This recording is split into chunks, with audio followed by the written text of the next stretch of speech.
Assalamualaikum warahmatullahi wabarakatuh. Welcome to Deep Talk for the Soul, a podcast by the Center for Gender Studies and Ayla Indonesia. Today, I accompanied by Sister Paola Colonello, Ph.D., and Sister Ariesa. Welcome, sisters, in our podcast. Alhamdulillah. As you know, that Sister Ariesa is from Ayla Indonesia.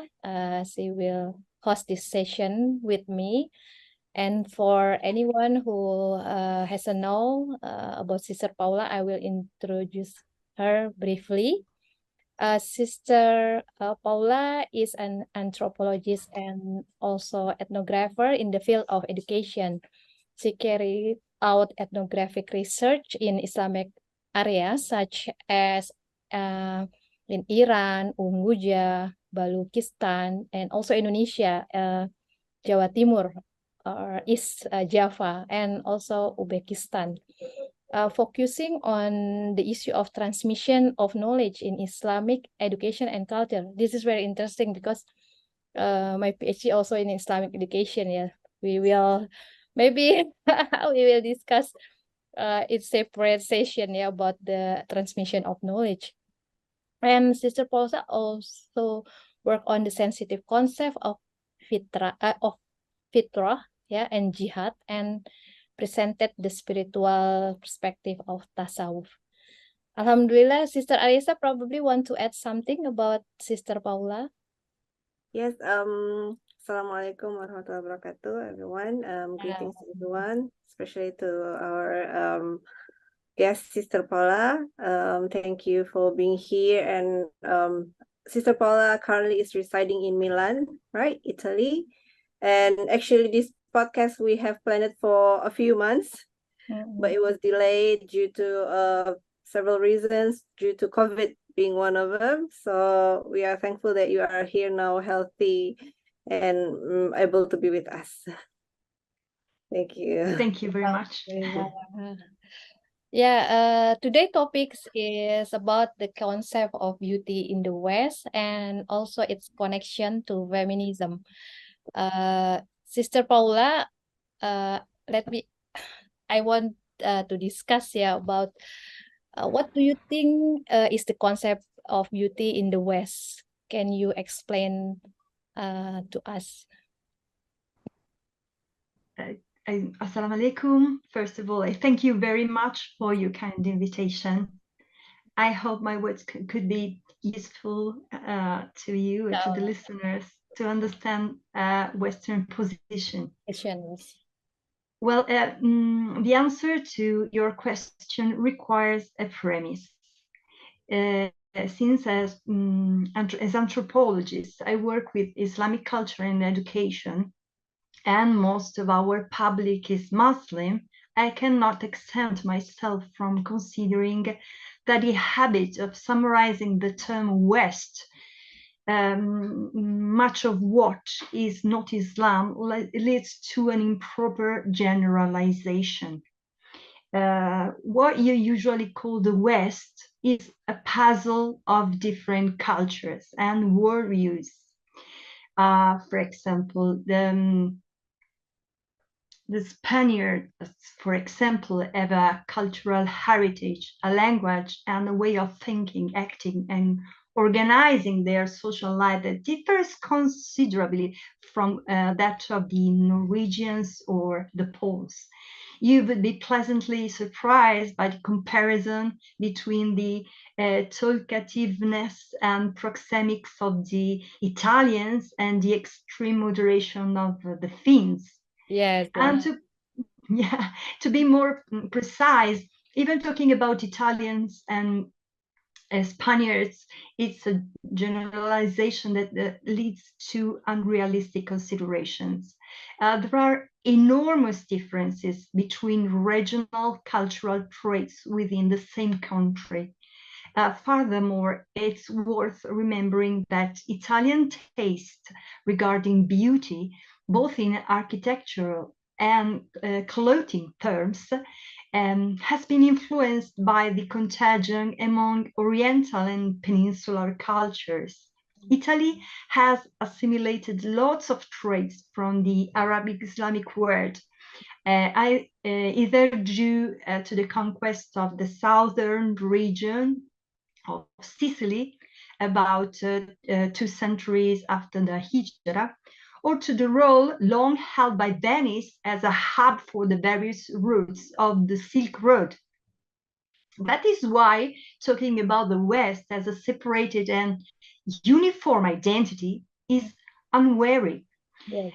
Different cultural legacies support perspectives that do not always coincide. Unrealistic is also the very act of comparing Islam and the West as if they were opposing forces which have never merged. During its spread, Islam has encountered many cultures and traditions. That means, again, different worldviews. Likewise, neither the West nor Islam can be considered monolithic blocks. Human forms of thought change accordingly to ethical, historical, geographical conditions, and they change over time, also through meeting and assimilation. In summary, there are many expressions of the West, as there are many expressions of Islam, as Clifford Geertz taught us in the early 70s, confronting the cases of Morocco and Indonesia. Islam Observed is the title of a book of this anthropologist that you might find very interesting in case. Nevertheless, during this discussion, I will use the terms West and Islam to simplify the comprehension, never forgetting that a constant dialogue between traditions is as fascinating as needful, as well as harbinger of learning. Yes. Now, True. returning to the topic of discussion, that is beauty, I would like to explore a perspective of the concept of beauty in the Western tradition that, in my opinion, cannot be overlooked. I will start reminding that both in the Islamic and in the Western world, the sense of beauty is usually aroused by the pleasant impressions that are generated by the contemplation of harmonious images. Yes. The pleasantness of human traits, the mastery of the artifices of art, as well as poetic compositions, musical performances, the spectacularity of natural phenomena, and even the overlap of good and beautiful in the intrinsic qualities of moral rectitude and spiritual elevation are all elements who meet these concepts both in the Islamic tradition and in the Western one. So referring specifically to physicality, that is probably what interests you most, differently from what Muslim could be tempted to believe. In the West, the concept of beauty is not reduced to the cult of the body in terms of exteriority, appearance, hedonism, vanity, vulgarity, or exhibitionism. Hedonism and even pornography are not exclusively Western phenomena.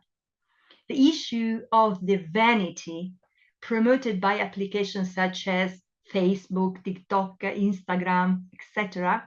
Media, yeah, sister. Yeah, where people are invited to upload photographs with their faces and their body is an eventuality that concerns the whole world.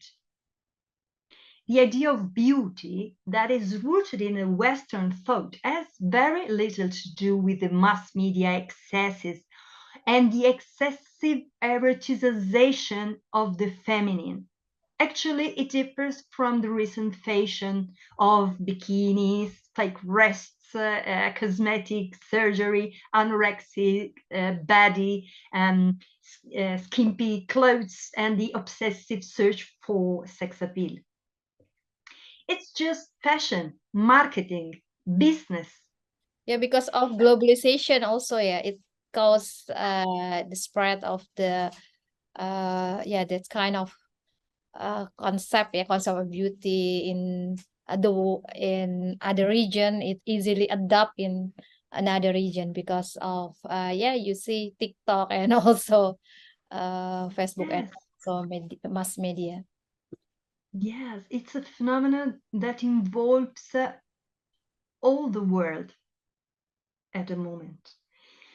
And this kind of fashion should not be confused with Western sensibility about beauty. We cannot avoid considering that Western culture inherited the idea of beauty from a conceptualization inspired by the culture of ancient Greece, where dichotomies as order and disorder were present as much as they have always been present in Islamic culture. In the philosophical tradition of classic Greece, to which Europeans are deeply indebted, beautiful is what reflects an internal order in an external ordered form. Beauty is harmony, proportionate shape, and even mathematical measurement. In the 19th century, the German philosopher Friedrich Nietzsche summarized this predisposition in the expression Apollonian spirit and observed how, in a classical world, to act as counterpoint to the god of beauty and sunlight called Apollo, a second entity existed, Dionysus, the god of wine, intoxication, and mystical ecstasy, who represented the antithetical principle of chaos and shapelessness.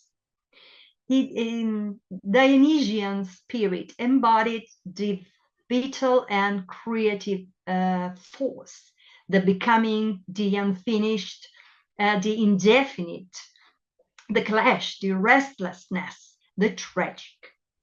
And his energy brought together components of conflict and tension. He was connected to the abyss and to laceration. And through the comparison of these two forces, Nietzsche wanted to highlight how human experience seemed to be pervaded by opposed impulses. In the world of classic arts in search of beauty, the Apollonian spirit was expressed in the idea of completeness, harmony, rationality, order, and organization. You could observe these cultural works that have this plasticity and harmony in features and forms. The perfect harmonious forms of the athlete were represented in marble, where the proportion and strength of human body was valorized. From classical Greek to Roman era until the Renaissance artistic awakening, when Western sculptural and pictorial arts reached their performative peaks, the artists tried to represent beauty in its most explanatory form.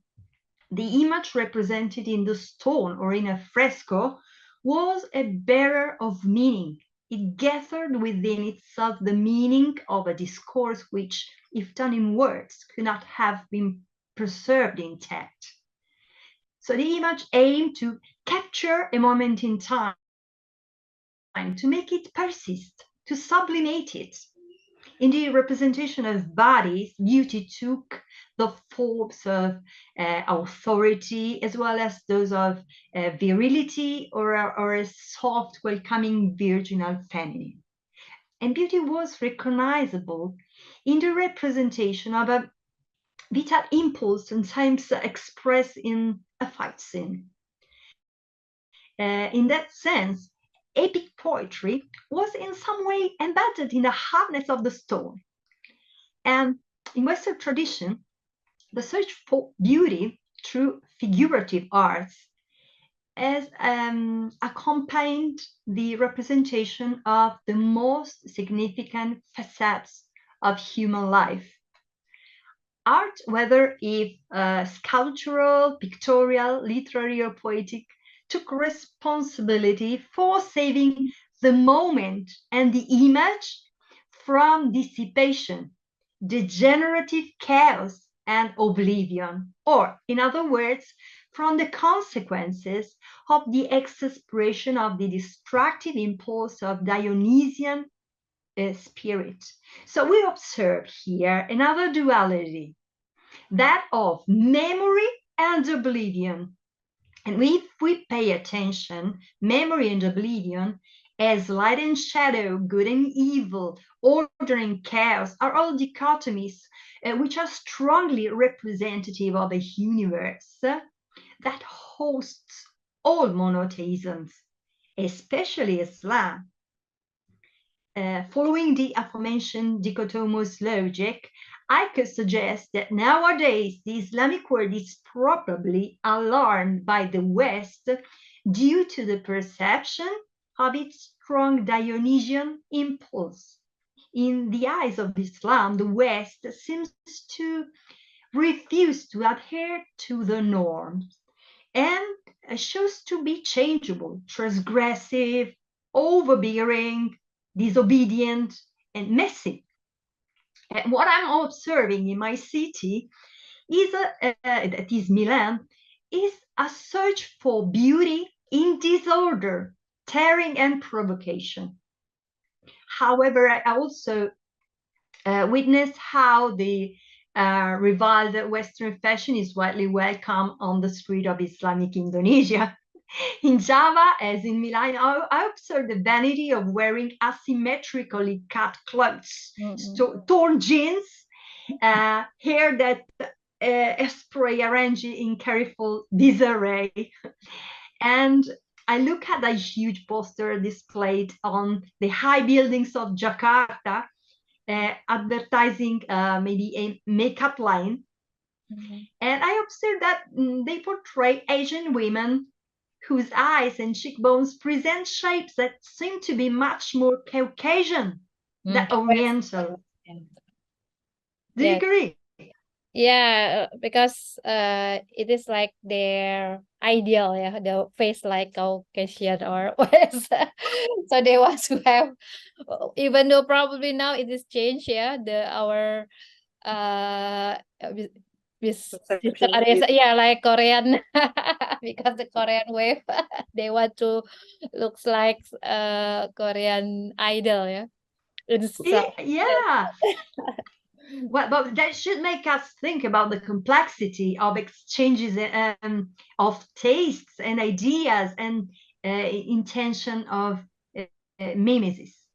Yeah, but do you think that because yeah, I quote some of our Islamic thinker that Western civilization characteristic is one of them is dualism, and we can see like your presentation in the concept of beauty, but for Islam, I think it is, of course, yeah, there are some like good and bad, and also there, but we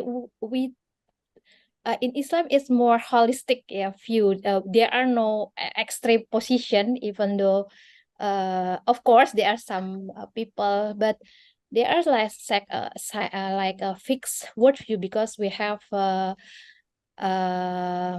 revelation that can moderate, yeah, between one and two extreme, one extreme to another extreme, and it is not happening in the West. What do you think, sister? I mean, when I talk about duality, I think maybe about Islam in terms of Quran and the stronger idea of the presence of al-shaitan inside the world. So there is God, and that is the good, and al-shaitan, that is the evil, and the human being is asked to choose whether to stay with God or to stay with al-shaitan, to be a man or to be an animal. So these are dichotomic positions. So we live in a world which is the world of duality. And yeah, so another problem of duality that Islam has in this moment, especially, is the idea of differentiating itself from the rest of the world. I mean, in medieval time, there was the distinction between Dar al-Harb, that was the place outside Islam where the enemies stayed. Yes. So the word Islam, Dar al-Islam, and Dar al-Harb, another duality. It's very difficult in this moment, in the time of globalization, a time where as a sociologist like Roy says, Islam has transferred itself in the West. Yes. We have many Muslims here. West, yeah.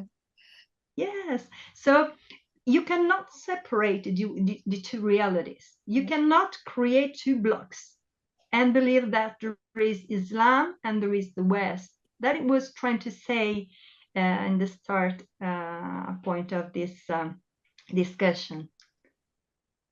It's difficult to find this duality. We usually do it because we need to highlight our identity.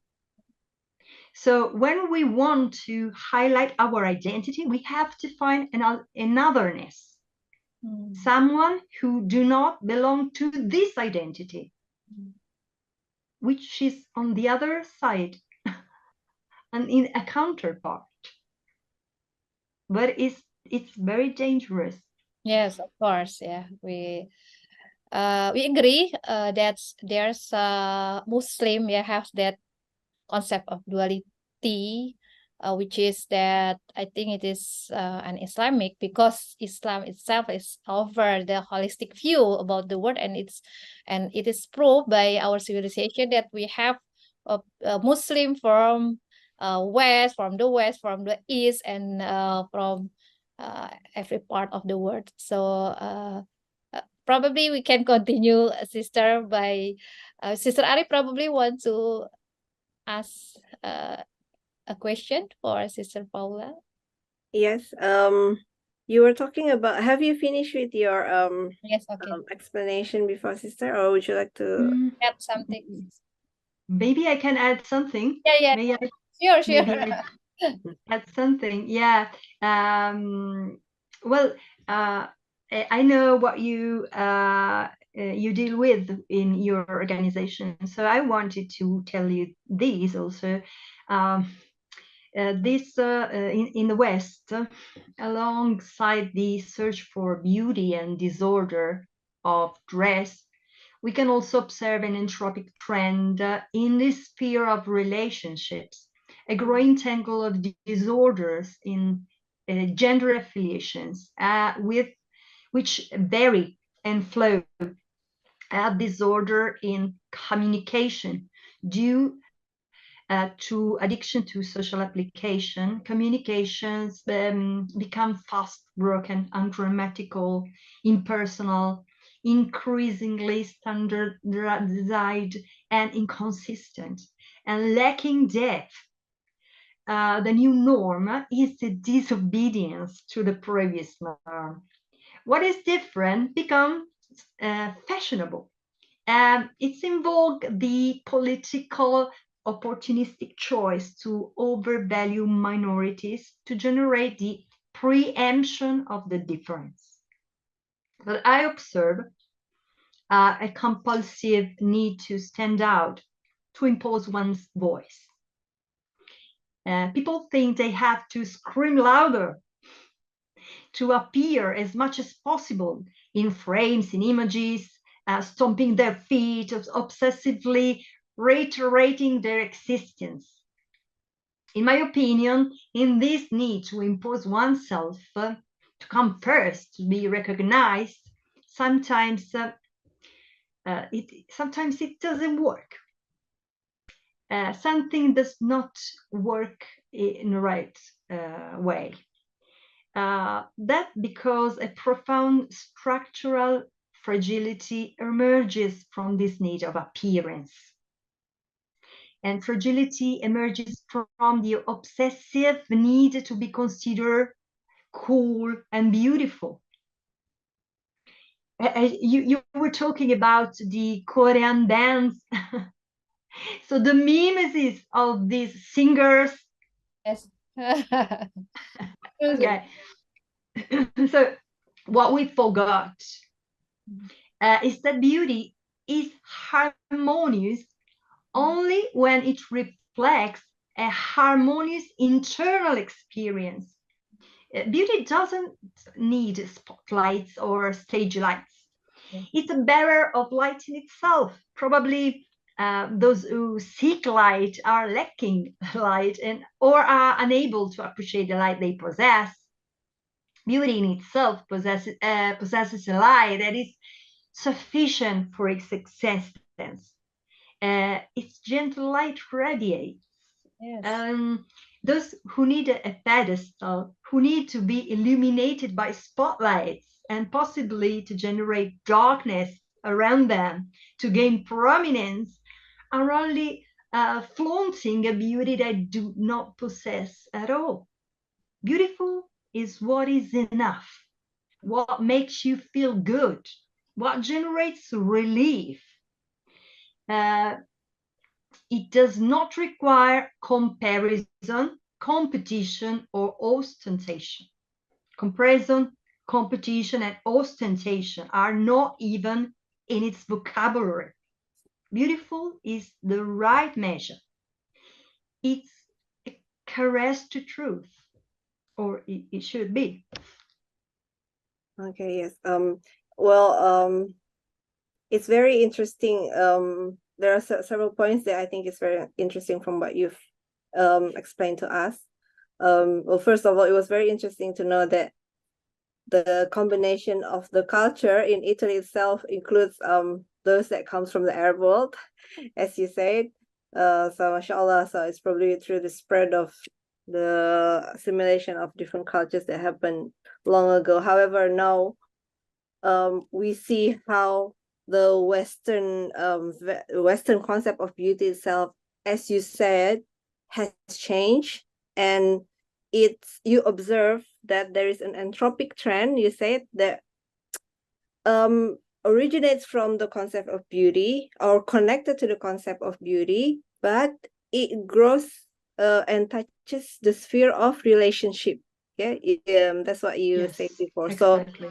So from the disorder out of the concept of beauty, it also touches the disorder on, for example, gender affiliations. And that's what I think one of the main concern of CGS, because as you know that there is a lot of gender confusion, especially mostly in the West today, and it has started to touch Eastern countries as well, I believe. So you also said that now what is different becomes fashionable, right? So people are trying to be different, and they want to be they want to stand out. So I think my next question is I want to know, what in your view, how is it different, the concept of beauty in the West? What is the difference between the concept of beauty in the West and the concept of beauty in Islam that you know of? Yeah, well, sure. As I mentioned, the pleasantness of features and body proportion, the ability in artistic, calligraphic, poetic, or musical performances, as well as the enchainment of natural phenomena and the applause for the good and the just as a mirror of moral and spiritual straightness are all elements that convey the idea of beauty both in Islamic tradition and that in West. So I briefly gave you an idea of the heritage of the West regarding the concept of beauty. Now I can explore briefly the Islamic one in search for a comparison Yes, sister. of differences or unexpected similarities. Well, consider the nomadic character of the Arab populations. It should not surprise that poetry soon became their favorite artistic expression. And for pre-Islamic Arab culture, Islamic one inherited the concept of pleasure and beauty in the expressions of poetic composition and recitation, which attributed enormous value to eloquence and form. The Quran itself is compiled in a rhythmic and rhymed prose, which, in addition to be useful for simplifying the memorization of the Holy Message, makes this same message pleasant to the hearer that listens to it. Pleasant both in its content and in its form. It is this same pleasantness what instills the sense of beauty. If we refer specifically to the artistic representation of bodily beauty, the criteria that differentiate Islamic canons from classical Western ones cannot ignore the Islamic prohibition of reproducing human images in the sphere of religion. According to one interpretation that I do not share personally, the iconographic ban arises from philosophical considerations, according to which Islam recognize the fleeting, transitory, and consequently imperfect character of the world and its inhabitants, and identifies a sense of futility in the reproduction of images devoid of the element of permanence and completeness. But much more concretely, as already happens in the Bible, the prohibition of the reproduction of images arises from a divine apprehension, from the fear that through the reproduction of images of God or of his favorite creature, man could end up fueling dangerous, idolatrous impulses and prostrating himself in front of statues or drawings. Furthermore, for Islam, man should not attribute to himself a role of creator that belongs only to Allah. So God is the one who creates, and his creation releases beauty as an emanation of the divine. Since the idea of creation is reserved only to Allah, the artist cannot be considered a creator of beauty.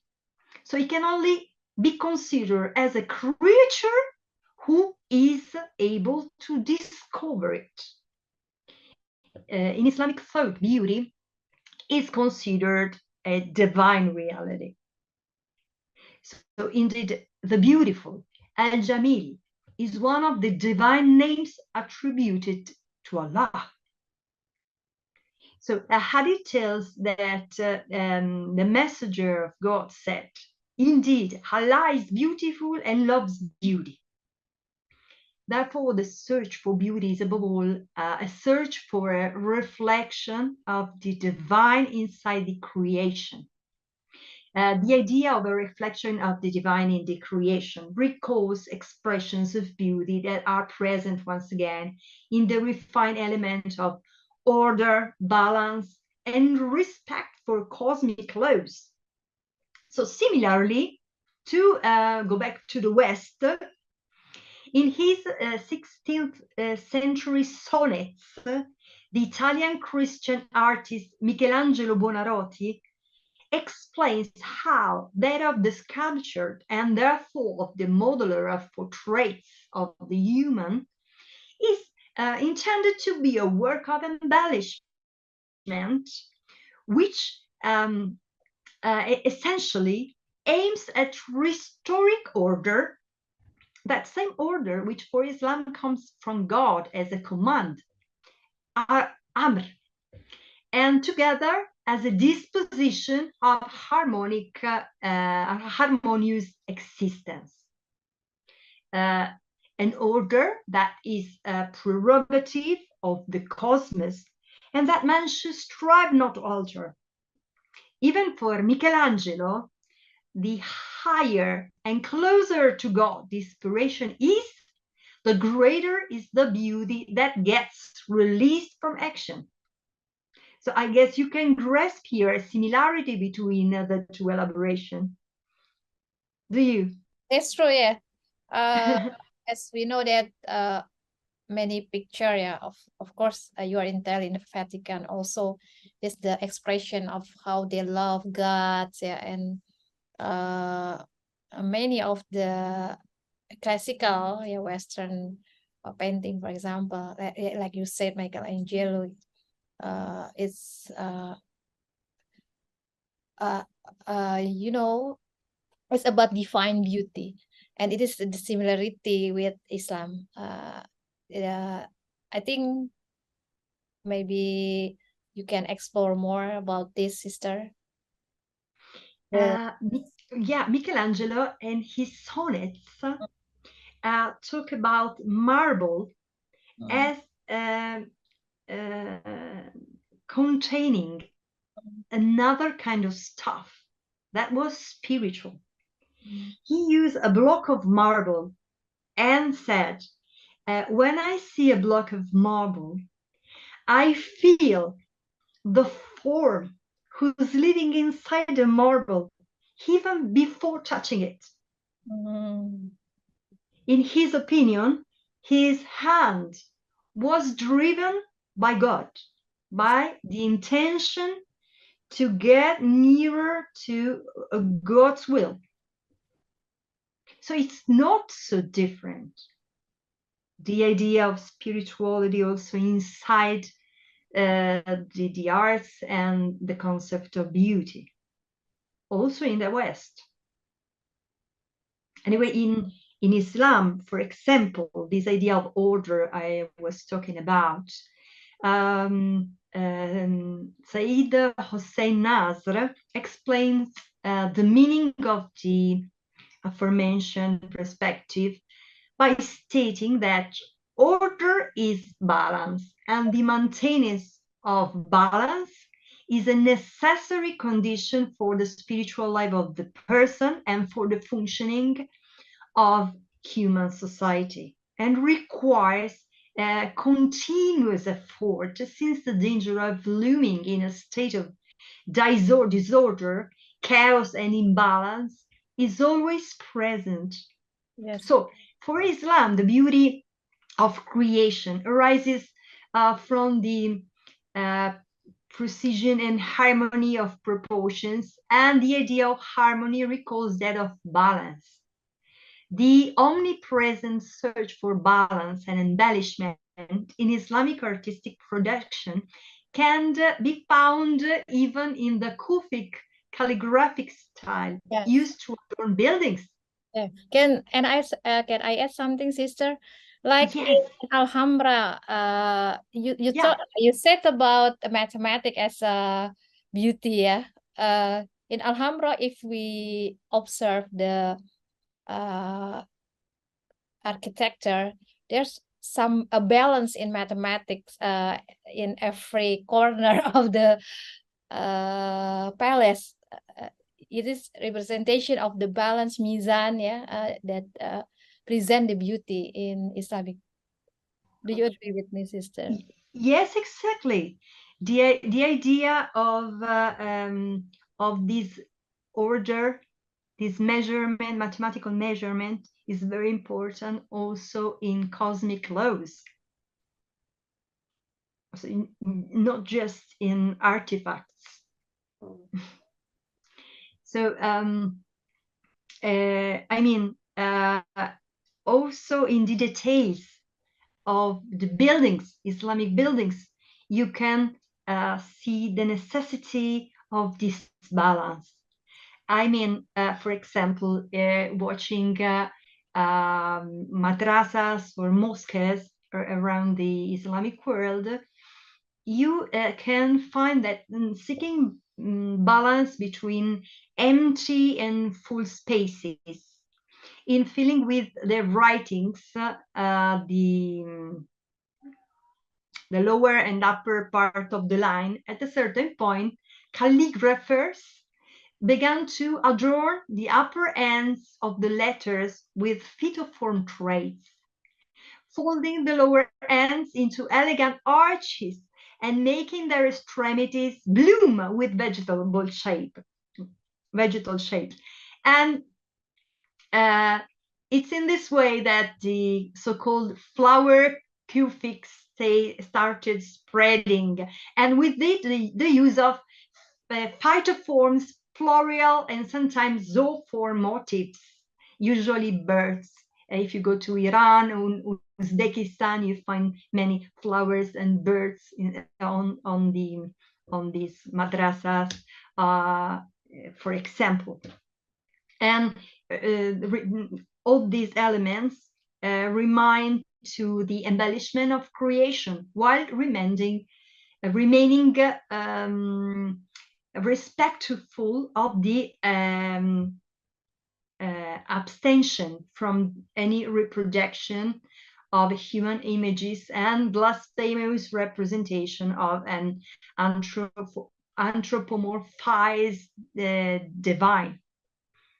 So in Islam, the attention to beauty is considered halal, lawful, and its research is not limited to the arts. From a more concrete and practical perspective, the same healthy and balanced care dedicated to the body is halal too, because the beauty of the body is considered a gift to be preserved. An example, it's told that Abu Huraira reported that the messenger of Allah said, "Whoever has long hair, let him honor it." That is, hair care should not be neglected. And although Islam encourages modesty in men and women and discourages the display of external beauty, for Muslims, body care is fundamental due to its hygienic implication, as well as indispensable for the ritual purity required by canonical prayer. In addition to ablutions or baths in case of impurity, Muslims are also required to frequently remove hair from the body, for example. Regarding the visible ornaments, then, the Quran reports that women should hide this ornament or embellishment, because such a display could cause disobedience to God and induce to fornication or zina. You can find it in the Surah of the Light, the 24th. Elsewhere in the Quran, in Medina's verses, emerges this idea that artificial or natural embellishment can prove to be a temptation to evil, or at least a deception for eyes and heart. However, in the Meccan verses, embellishment is described as a fruit of wisdom and mercy. So human beings' natural and artificial beauty can therefore be considered vicious and perverse, as well as virtuous and good. For Islam, Muslims are asked to stand out for beauty is Jamal, when this beauty expresses goodness and perceive the beauty of creation, which is good par excellence. And in Arabic language, the expression Jamal includes both physical and moral connotations. The same verb, jamula, itself recalls the pleasantness of physical characters and behavioral traits. Beautiful is therefore what fits, what is well made, adequate, and good. And to return to a very concrete example of the valorization of beauty in the contemporary world, the search for a match between moral beauty and the beauty of aesthetic traits can be also found in much less holy contexts.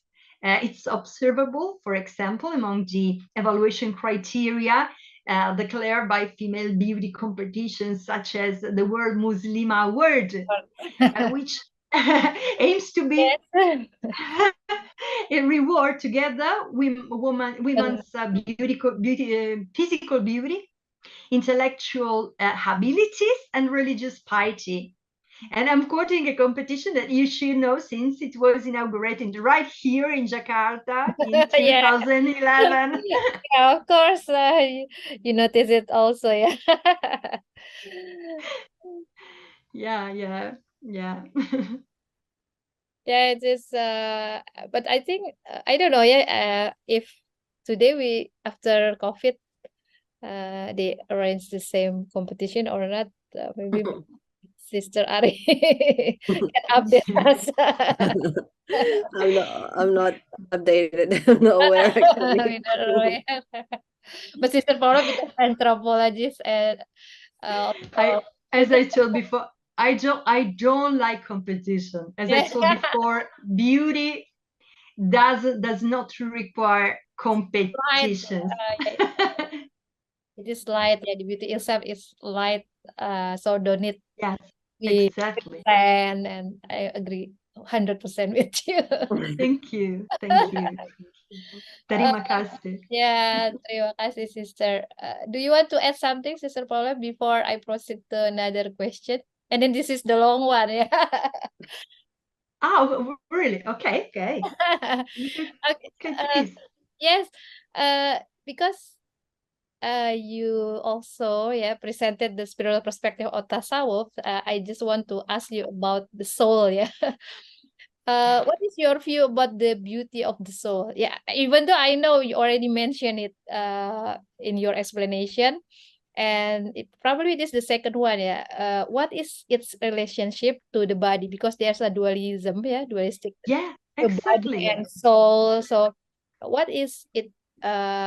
And what is the concept of spiritually of the West? Yeah, because as you know, there are some traditional. I mean the philosophical tradition that separate from a body from the soul, and also now feminism is focused on the body, neglecting the soul. And can you explain your view, sister, about this matter? Sure. I will tell you my opinion, but you have to consider that I have grown up in a Western milieu. So my opinion was born from my experience. So we think that the body is considered the temple of the soul, and it's the place that houses the soul for the time a human being is allowed to live in this physical dimension. The body is the garment worn over the course of a season. It's a dress that breaks, that tears, that wears out. But it is useful to move into the human dimension and gain experience. So the heaviness, the very finitude of the body allows us the experience. The French philosopher Emmanuel Monnier wrote that however abundant and penetrating the light that the human spirit can insinuate into the most subtle articulation of the universe, materiality exists with an irreducible existence. The individual cannot think without being, nor be without the body, which is the omnipresent mediator of the life of the spirit. In fact, through the body, man is exposed to the world, and it is through its aging that is giving the opportunity to understand the concept of time. This was a beautiful idea, I guess, of this philosopher in a book called The Personalism, if you're interested. So if it's true that a body is informed by the spirit, it's equally true that the soul learns from the experience of the body. The experience of the body is a limiting experience for many reasons, but neglecting the body would be equivalent to treating badly a valuable book in which the secrets of human growth are written. It would be like using that unique and precious book to study a wobbly table, or throwing its pages into the fire because we are too lazy to leave our house and reach a place where we could collect the needed wood. So therefore, in my opinion, the relationship between body and soul is that of mutual information. Certainly, one cannot expect that a beautiful body or a well-dressed one contains a beautiful soul, and that a sick or deformed body contains a perverted spirit. Well, a deformed body can cause painful ordeal that leads the soul to refine itself, the spirit to rise, and one awareness to become clearer. But it can also happen that an ugly and deformed body brings just anger and isolation to those who are forced to wear it. So it depends on the meaning and function we attribute to life and to the trials we go through. Certainly, in all creatures, the body loses beauty, strength, and tone as the year passes. So we have two questions. We have two questions to ask ourselves. What talents have we been able to develop over the course of our life? And through the dignity that these talents provide us, are we able to compensate for the loss of beauty of the body and the loss of clarity of the mind that the aging process necessarily alters? So, what do you think about these two questions? Then I will say something else, but I want to know your opinion. I think it's a question that we all must answer to ourselves. And from time to time, we should revisit those questions to motivate ourselves. And I think from those two questions also, we can see that the emphasis on the soul, even though you said that the relationship between the body and the soul is mutual, but the two questions that you just asked, I think, indicate that actually we should pay even more attention to our soul, because later on, that's what our life would be measured upon, how meaningful our life would be measured upon is probably will be based on how we pay attention to our souls. So moving on from that, I think if I may ask you another question. May I, Ariesa, sorry, may I just say something about spirituality? Oh yeah, Yes, because yes, please. yeah, Just sorry, because I Paola was just has an answer. adding something to what you just said. Sorry, I think it's very important. Please do. Yes, you just said that at the end, we also give lots of attention to spirituality.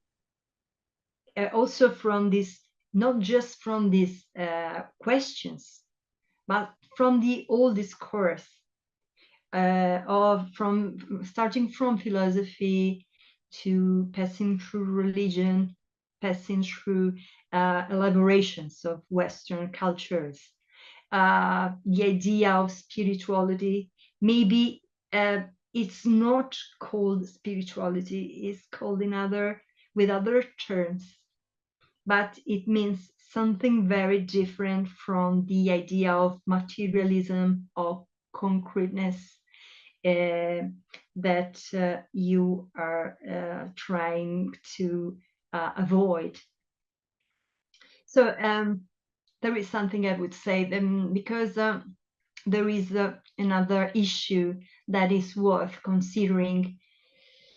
If we talk about spirituality in relation to the body, Islam finds itself in a difficult position, having to separate spirituality from religion and law. For Islam, spirituality is educated through religion.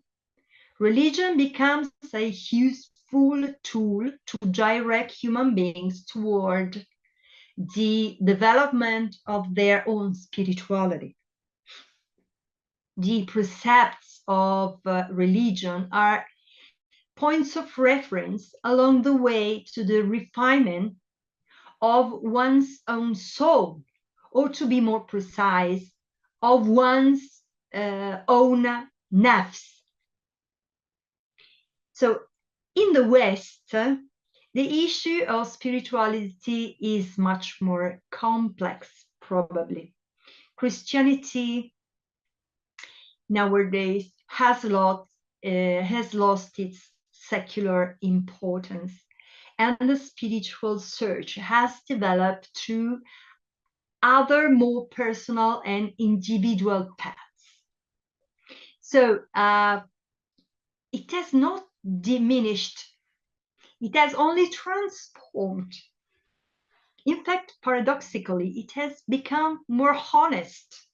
I mean, the will and desire to dedicate oneself to a spiritual path have replaced the once perceived obligation to the dictates of the institution of Roman Church in case of Catholicism. There is no longer a sense of constraint linked to the fear for punishment or for the possible exclusion from the church. Many people feel the need to seek personal growth through a deep inner gaze, and many research paths are looming on the horizon, no longer linked to religion, but rather linked to knowledge, study, and above all, the listening to others and other experiences, and listening to oneself and one's connection to higher spiritual dimensions. So just to summarize. Yes, I see. So what you're saying is nowadays or in recent times, the Western cultures aspect of spirituality is more a personal one and is not connected to religion, and rather they would seek their own personal journey. Maybe, but mostly you said that mostly they would seek it through knowledge and through experience of others or themselves, right? So it is probably something that is quite different to what the Islamic world, right? Where I think mostly most people that is Muslim especially by heritage, they would still follow the spirituality part connected and attached to the religion of Islam. I think that's why, yeah. So perhaps Sister Dina, you want to add something?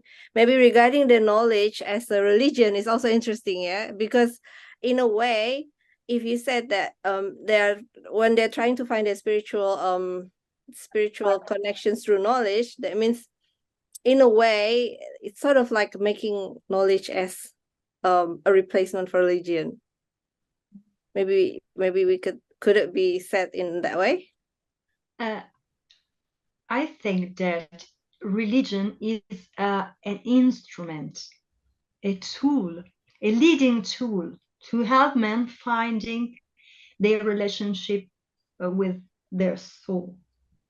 It's like, it's like when you walk down a road, you find many milestones, and you are helping your direction.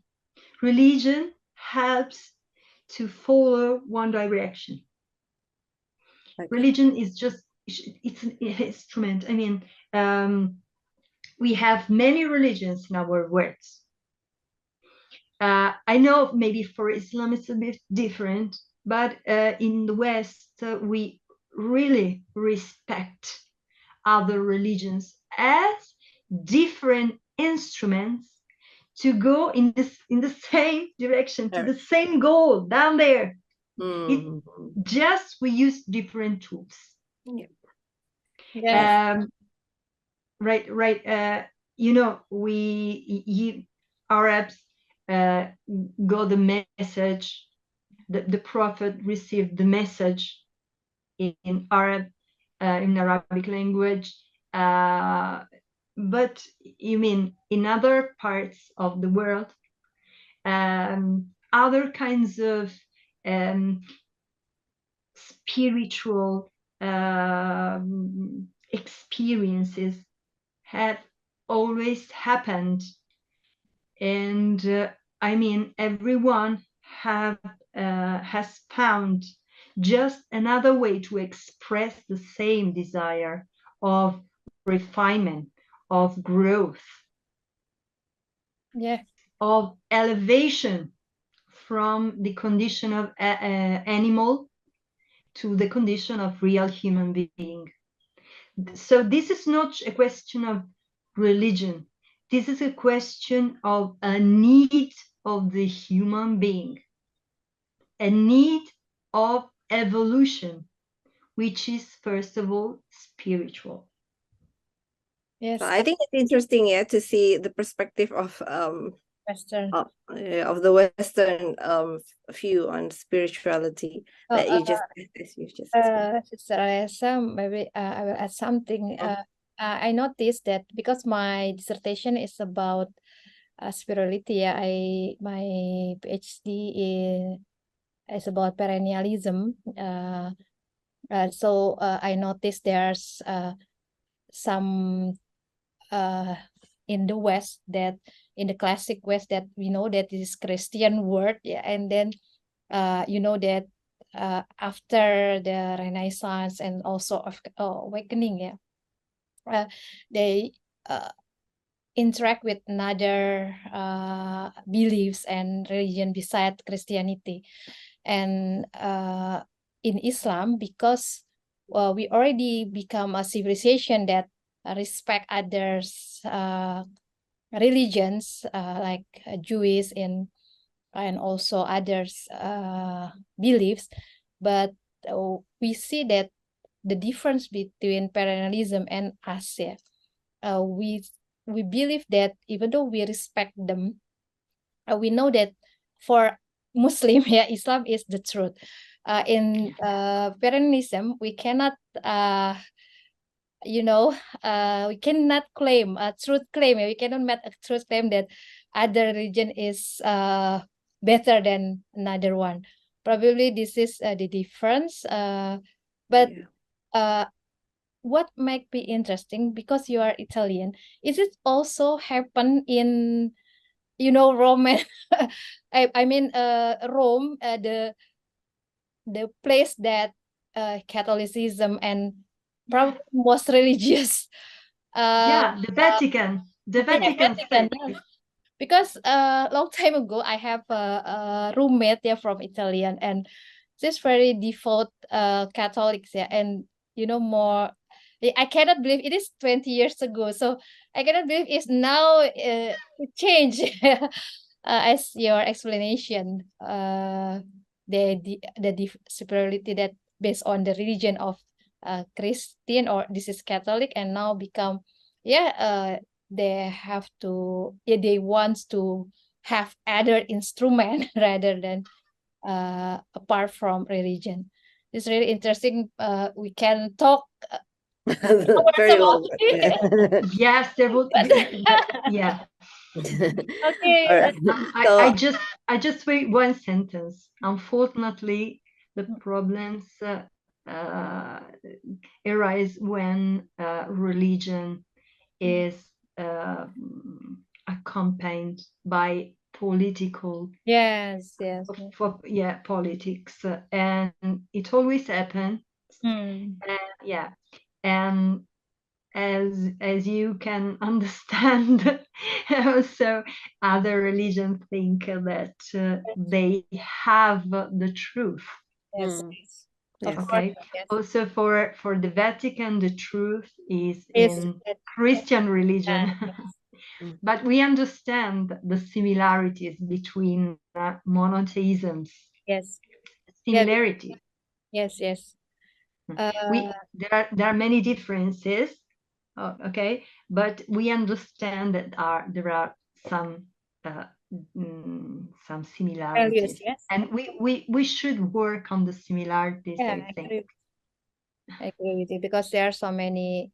I also, according to, we have we are concerned in family issues, and we agree with some family movement. Yeah, I mean, people in the West that is Christian, that fight for the concept of natural family and something like that. We also support them.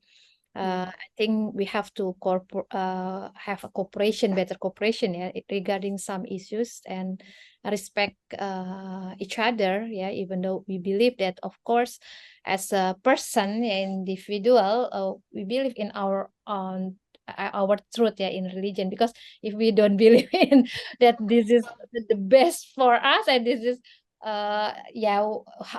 we cannot, become the we don't have a faith, yeah, to our religion. It is the last question, sister. Okay, thank you. I just want to know your opinion. How can women be more respectful of themselves without being trapped by the materialist, or the materialist view, and also the feminist group that's, that in Islam, yeah, or probably you also in West, have a very profound concept that the internal beauty, yeah, it is the most important things. Can you, I think, explain your opinion, sister, about this? So could you please ask the question again? Yeah. How can women be more respectful of themselves without being trapped by the materialist view on and the materialist view of the feminist groups? Okay. Yes. Yes. Well, I give you my opinion. Yes.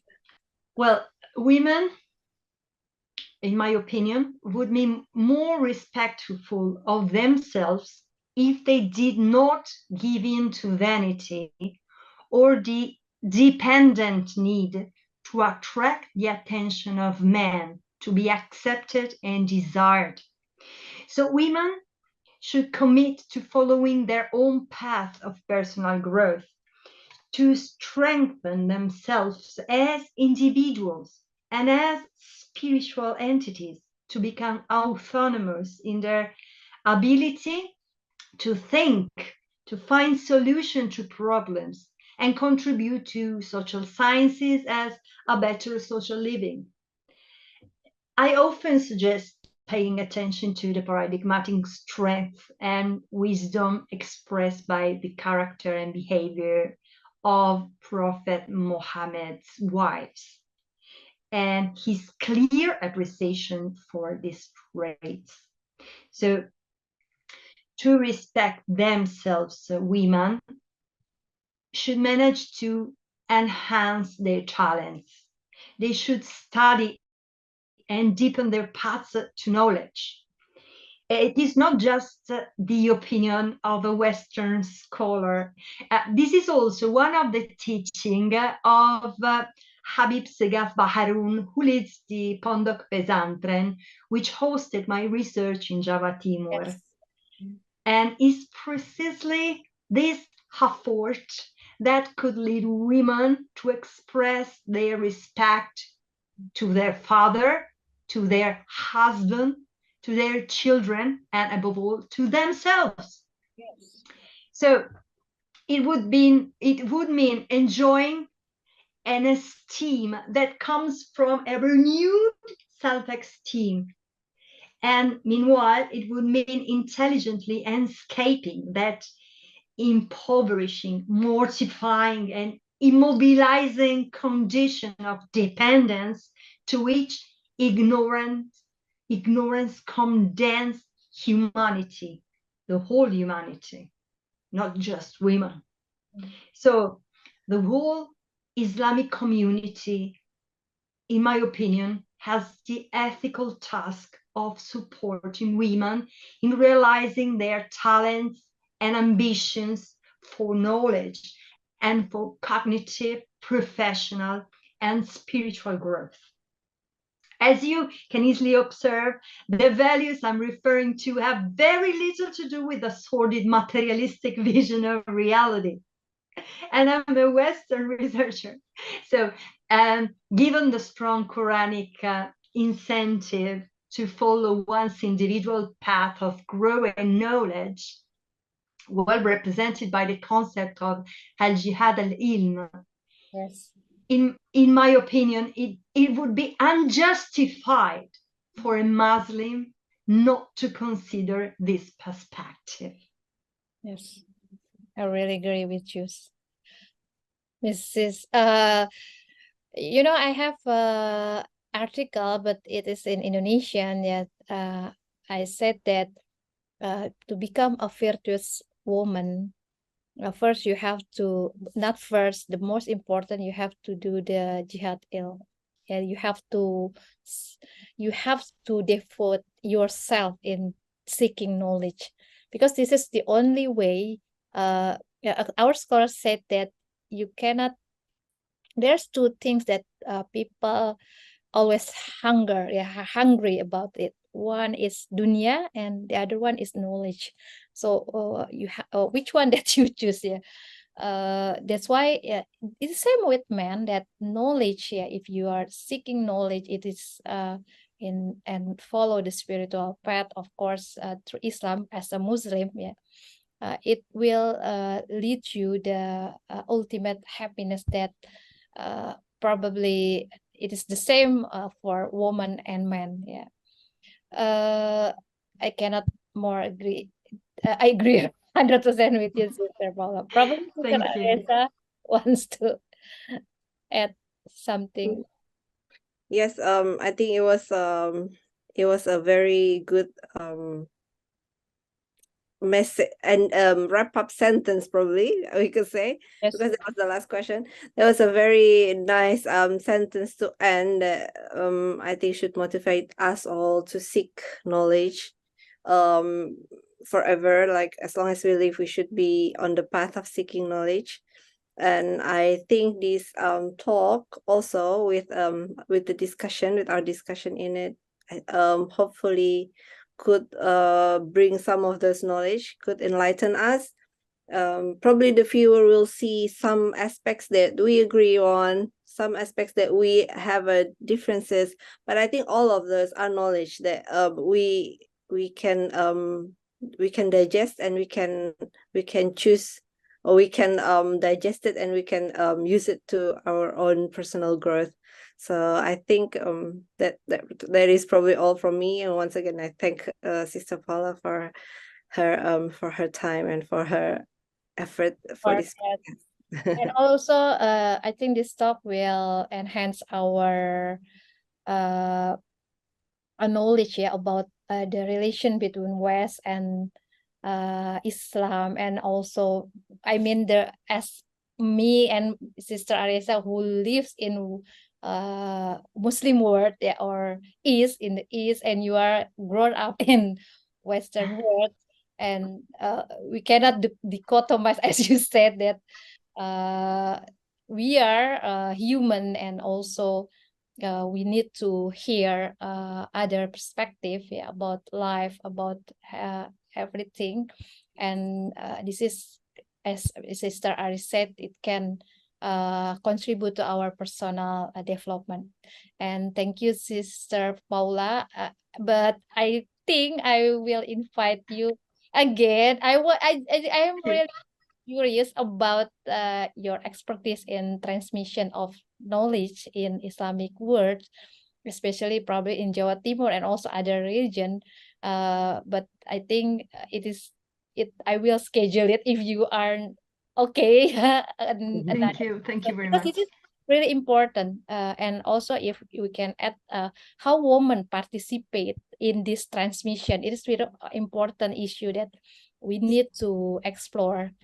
I Again, just say one thing just to make you curious. But in the experience I had inside Pondok Pesantren in Indonesia, I could witness then the role of women and the way of studying the topics, everything was equal in the male part of the Pondok Pesantren and in the female part. Obviously, they are boarding schools, so they are separated because people live there, students live there. But the agenda, the schedule of the lessons, everything is the same. Yes. They just don't have the Friday prayer. Women just don't have Friday prayers. But for the rest, what is different, it's just clothes. Yes. But the knowledge is the same, and teachers are women, so yes. Alhamdulillah.